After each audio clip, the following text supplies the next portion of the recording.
sobrando, né? E nós vamos trabalhar aí conhecimentos gerais, o nosso, a minha preocupação particularmente, né, é com a banca, né? Nós fizemos alguns concursos, né? O IB fez alguns concursos preparatórios esse ano, e uma das bancas que mais você quer que não está abrindo é essa tela, né? Vamos pronto. Agora vai dar certo. Então, né? Esse ano, nós tivemos aí a felicidade de acertarmos muitas questões, né? Apesar de essa banca, né? Apesar dessa banca, ela não ser assim, como direi, a melhor das bancas, né? Essa banca, essa banca ela tem alguns problemas, né? Principalmente o fato de ela ser extremamente pontual. Ela pega muito aquele Roberto, pode ser o teu retorno, porque a coordenação está dizendo que o áudio está chegando legal, algumas outras pessoas também disseram que estava chegando legal, então eu não sei dizer se é o meu áudio, mas pelo comentário que o povo fez aqui, pode ter sido o teu áudio. Confere aí de novo, Roberto. Tranquilo? Pronto, ó, o chefe aí está dizendo que vai verificar. Pronto. Vamos lá. Qual é o grande problema, qual é o grande boom das nossas questões relativas à banca UPA, né? Primeiro, o que é que acontece? Ela é pontual, ela pega um ponto isolado, né?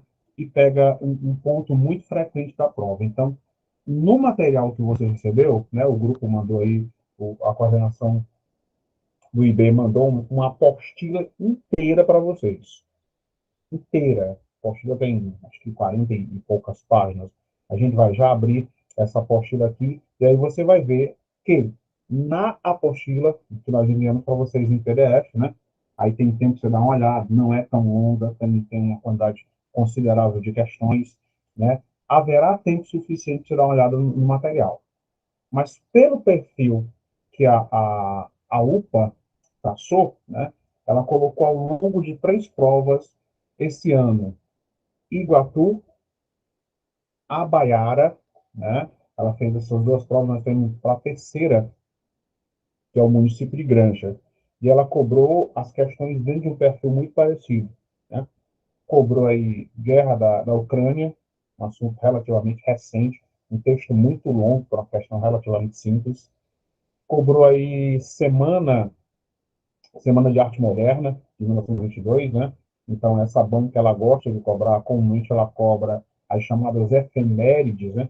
As datas ícones, 100 anos disso, 10 anos daquilo. Então, isso é muito comum à banca. E, claro, ela cobra as questões de caráter regional, né? Ela cobra as informações regionais aí, cobra os aspectos físicos, fisiográficos do Ceará e também do município de Granja. O município de Granja, ele tem uma particularidade, e esse ano já foi cobrado dentro do perfil da banca UPA, que é uma questão limítrofe, uma questão judiciosa ou judicial, como queiram, entre o estado do Piauí e o estado do Ceará. Tá? Uma parte do litoral de Granja migrou para o Piauí, né? Formando ali o litoral de Luiz Correia, considerando que o Piauí não tem litoral. O litoral do Piauí é tão somente o litoral do Ceará que foi negociado. Alguém mandou aqui uma pergunta no chat, pronto, prontinho. Pergunta básica, todo mundo está com acesso aí à apostila, não está? Então pronto, está todo mundo com acesso à apostila? Eu vou abrir aqui um PowerPoint, tá? Eu vou abrir aqui um PowerPoint, beleza? Peraí, cancelar, deixa eu achar meu PowerPoint. PowerPoint, pronto. Tá aqui. PowerPoint, beleza. Tá aqui, vou abrir aqui meu PowerPoint. E aí a gente vai trabalhar as questões relativas ao ao, ao Ceará, né? E, consequentemente, nós iremos também trabalhar as questões relativas às questões regionais. Vamos começar com as questões regionais para ganhar tempo, para desdobrar as questões de granja, história, aspecto populacional, sempre o que é mais relevante, tá? E aí a UPA cobra sempre esses aspectos mais relevantes: população, economia, área, clima, características climáticas, é mais a pegada, né? A pegada da UPA, né? Então, por conta disso, a gente vai aqui trabalhar dentro desse circuito, tranquilo? Então, vamos lá, deixa eu exibir aqui a minha janela, prontinho, exibindo aí a janela, prontinho. Eu acredito que todo mundo esteja agora visualizando, né, visualizando o nosso PowerPoint, beleza? O conteúdo programático da UPA, ele aborda, entre outras coisas, Ceará, aborda Brasil, aborda caráter regional e vai abordar também mundo. Então, é um universo de coisas a ser trabalhada. Começando com o Brasil, né? Isso aí é relativamente tranquilo. O nosso país, ele é um país que ele está simultaneamente em dois hemisférios. Ele tanto está no hemisfério norte quanto no hemisfério sul. Ele é cortado pela linha do Equador. Nós temos uma área territorial simplesmente gigantesca. O nosso país é o quinto em área contínua, tá? Quando se fala em área contínua, significa dizer que todos os estados estão dentro da área territorial do Brasil. E, por conta disso, o nosso país é marcado por uma enorme biodiversidade. Essa biodiversidade, tá, ela faz com que o Brasil seja simplesmente um gigante da América Latina, um gigante da América do Sul, né? O Brasil é definido corretamente como um país global trader, que significa dizer, entre outras coisas, né, de que o que afeta a economia brasileira repercute na América Latina e, por tabela, também repercute e afeta o mundo, né? E aí, resultado. O nosso país tem os seus pontos extremos, né? Ponto extremo desse, que inclusive mudou. Anteriormente era o arroio, o Monte Caburaí, agora é a nascente do Rio Ailã, né? E aí o Brasil faz fronteira com todo mundo, né? E aí, se você acompanha as notícias, você viu que a América Latina, já faz o contraponto, né? A América Latina, ela tem uma tendência política de centro-esquerda. Poucos países podiam ser definidos como países de centro-direita, entre eles o Paraguai e o Uruguai e o Equador, né? São centro-direita, tem um perfil mais conservador na política. Os demais países da América Latina, e agora incluindo o Brasil, com a eleição do senhor Luiz Inácio Lula da Silva, passaram de novo ao chamado espectro da centro-esquerda ou da esquerda. E aí o Brasil faz fronteira com todo mundo, menos com esses dois países. Tá? Ali fronteira com a Argentina, Venezuela, Colômbia, e essa nossa vizinhança, Bolívia, Colômbia, Paraguai, Uruguai, é sempre uma vizinhança muito complicada, porque nessas regiões nós temos problemas de toda a ordem: tráfico internacional de drogas, tráfico de pessoas, comércio ilegal. Nós temos aí uma relação estabelecida com um bloco econômico criado em 91, chamado Mercosul, e nessa faixa litorânea, que vai aproximadamente do Espírito Santo até o Rio Grande do Sul, nós vamos ter o chamado polígono, né? Polígono não, é polígono do pré-sal, onde há uma produção de petróleo expressiva, embora o Brasil não seja autossuficiente em produção de petróleo. Tranquilo? Quando se diz que o Brasil não é autossuficiente em produção de petróleo, não significa dizer que o Brasil não tenha petróleo. Nós somos o quinto, 15º produtor de petróleo. O nosso problema é que a capacidade de refino que nós temos é extremamente baixa quando comparada à nossa necessidade. Tranquilo? Deixa eu voltar aqui para vocês, ver se tem aí Alguma dúvida, né?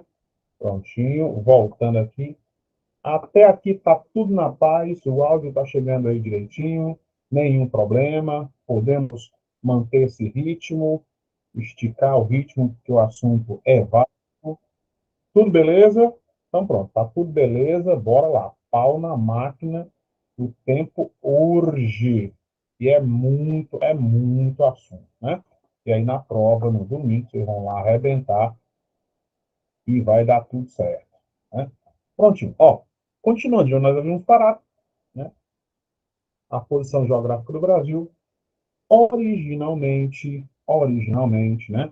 O Brasil sofreu um impacto aí importante dentro do processo de colonização. As nações ibéricas, aquelas aulas de história que você não estava dormindo, as nações ibéricas, Portugal e Espanha, definiram lá pelo século XV, 1494. Brando, eu tenho que decorar o diabo dessas datas? Não, não tem que decorar essas datas. Só lembrar do contexto histórico. 1401 a 1500 é o século XV. Tá? Como é que eu vou saber disso? Simples. Se, se o número o século termina em diferente de 0, 1401, aí você acrescenta uma unidade à primeira dezena. Então, aqui nós teremos o famoso século XV. Aí, o século XV, ele vai até o ano de 1500. Pronto, 1500. Por quê? Porque o século termina em 00, certo? Toda a vida. E aí aconteceu aquela confusão que a gente recorda de longa data, né? Que é aquela história do século XX, se o ano 2000 ele era século XX ou século XXI. Ó, se era ano 2000, então era século XX. O século XXI só vai começar a partir do ano de 2001. Nesse tratado estabelecido entre portugueses e espanhóis, né, o famosíssimo Tratado de Tordesilhas, as terras na porção oeste pertenciam à Espanha. E essas terras que estão marcadas aqui, com marca-texto amarelo, bem visível, pertenciam a Portugal. E aí você vai observar nessa mapa de capitães hereditários que muitos estados e muitas províncias não existiam. O Piauí, por exemplo, não existia. Nós temos a província do Ceará, o Ceará Grande, colado a ela o Maranhão, o que determinou, entre outras coisas, o processo de colonização do Ceará ao longo do século XVII. E à medida que isso foi acontecendo, né, nós tivemos aí a evolução da área territorial brasileira. Você vai observar aqui que, basicamente, o Brasil ele começa do litoral em direção ao sertão. Litoral em direção ao sertão. O único estado que foge a essa regra geral é o estado do Ceará. O Ceará não começa do litoral em direção ao sertão, começa do sertão em relação ao litoral, por conta dos ciclos econômicos que ocorreram aqui. Ciclo econômico do gado, ciclo econômico do algodão, né? Ciclo econômico da cana-de-açúcar, não. Muita calma nesta hora. A primeira atividade econômica definida no Brasil não foi a cana-de-açúcar. A atividade econômica. A primeira atividade econômica definida no Brasil foi o pau-brasil. A atividade econômica é diferente de ciclo econômico. O ciclo econômico, ele sempre pressupõe, entre outras coisas, a continuidade. Então, se eu tive plantação de cana-de-açúcar, e o Brasil ainda produz cana-de-açúcar, na verdade, o maior produtor mundial de cana-de-açúcar é o Brasil, centrado no estado de São Paulo, então essa atividade contínua se perpetuou. Logo, constitui um ciclo. Mas se essa atividade econômica ela for interrompida, ela deixa de ser ciclo e passa a ser atividade. Uma prova disso é a extração do pau-brasil, que é uma madeira protegida por lei, né? Embora o pau-brasil não seja a árvore símbolo do Brasil.